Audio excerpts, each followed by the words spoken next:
Cet épisode reprend un avertissement qui figure dans mon livre Techniques de productivité à propos de cette expression assez fréquemment employée pour expliquer ce qu'est SMAID, mais qui peut se révéler être un faux ami.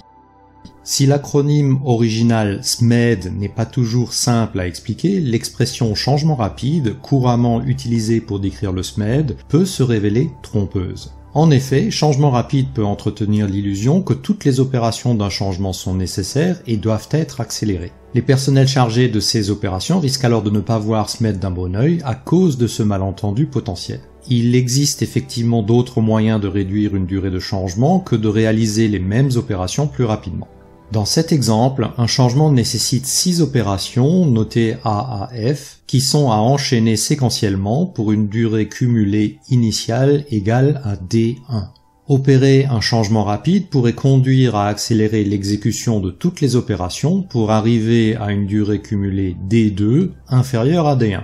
Accélérer les opérations de cette manière peut nécessiter la mise en œuvre de moyens supplémentaires et ou de main-d'œuvre additionnelle. Si la réduction de temps visée est atteinte, l'action est efficace, elle n'est cependant pas efficiente.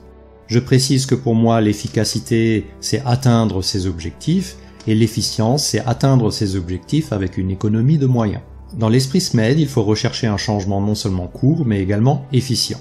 Pour cela, il faut vérifier le caractère indispensable de chaque opération, son utilité, la possibilité de la supprimer ou d'en réduire la durée. C'est ainsi que dans notre exemple, l'analyse critique montre que les opérations B, C et E peuvent être éliminées pour arriver sans effort particulier à une durée cumulée D3 inférieure à la durée originelle D1 et à la durée D2.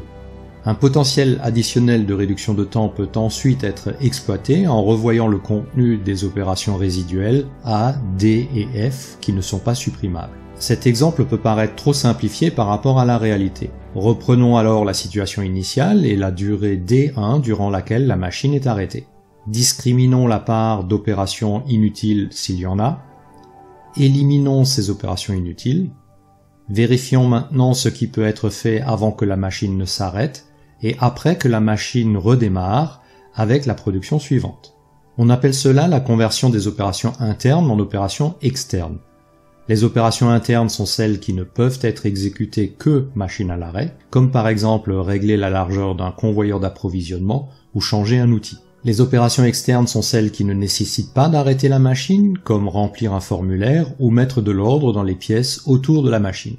Pour cette conversion des opérations internes en opérations externes, nous conservons les opérations que l'on ne peut exécuter que machine à l'arrêt pour obtenir la durée de changement D5.